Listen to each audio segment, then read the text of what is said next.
Segregation of duties is an example of an internal control that a company would implement to reduce the amount of accounting mistakes, but more commonly to reduce the incidence of fraud.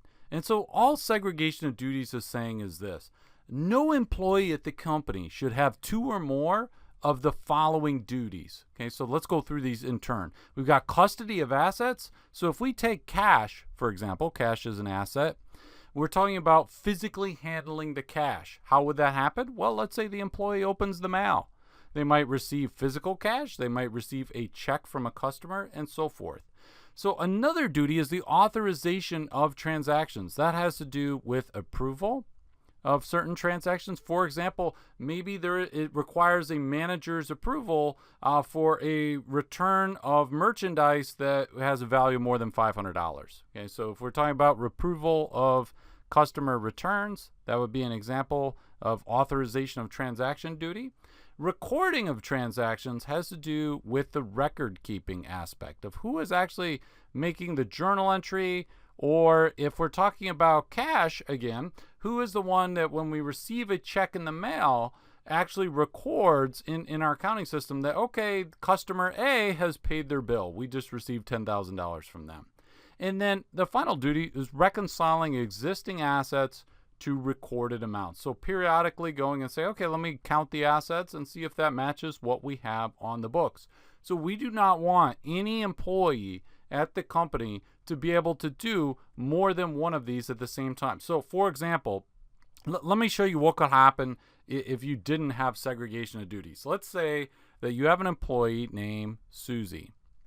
And Susie has both custody of assets and recording of transactions. She has two duties with respect to cash because Susie opens the mail and she receives checks from customers occasionally when she opens the mail for the company. And then she's also the one who records that, hey, I've received this check from the customer. So let's say customer A sends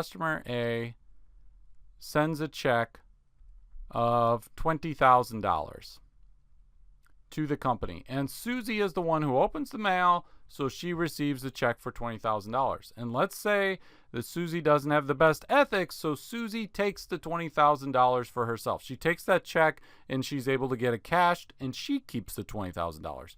Now, what is going to happen? So this $20,000 is not going to be applied to customer A's balance. So what is going to happen is eventually customer A is going to receive a notification that, hey, you still owe us $20,000.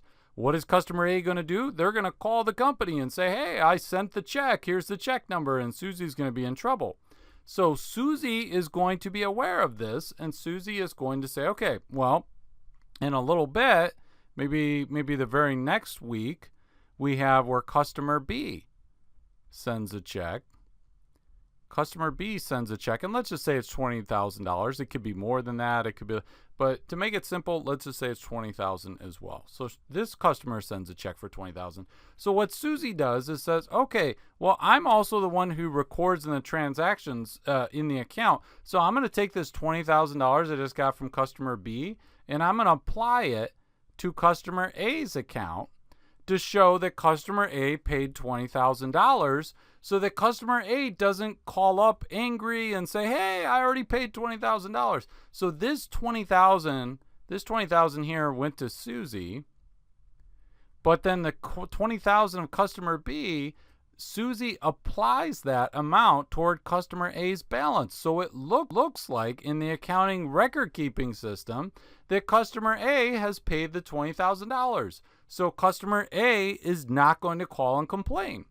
Now, in a few weeks, customer B, who just had their $20,000 applied to customer A, is going to say, hey, I paid this money, and so forth. So what's going to happen? Well, Susie is going to go to customer C. When customer C sends a check, Susie is going to apply that amount toward customer B, and so forth. So this is called lapping.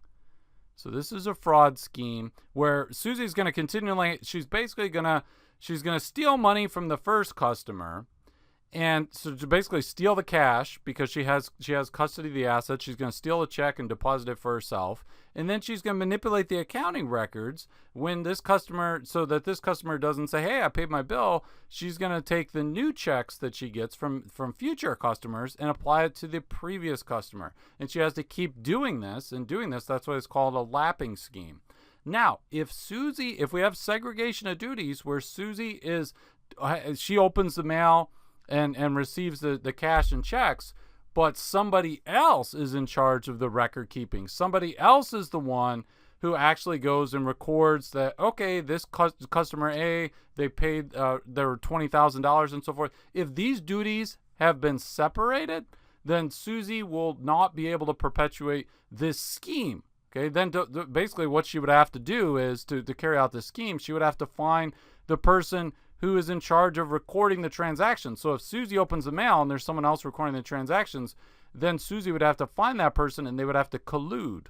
Okay, so you can get around segregation of duties when you have multiple people participating in the fraud through collusion, but segregation of duties makes it much harder for any one person to commit fraud.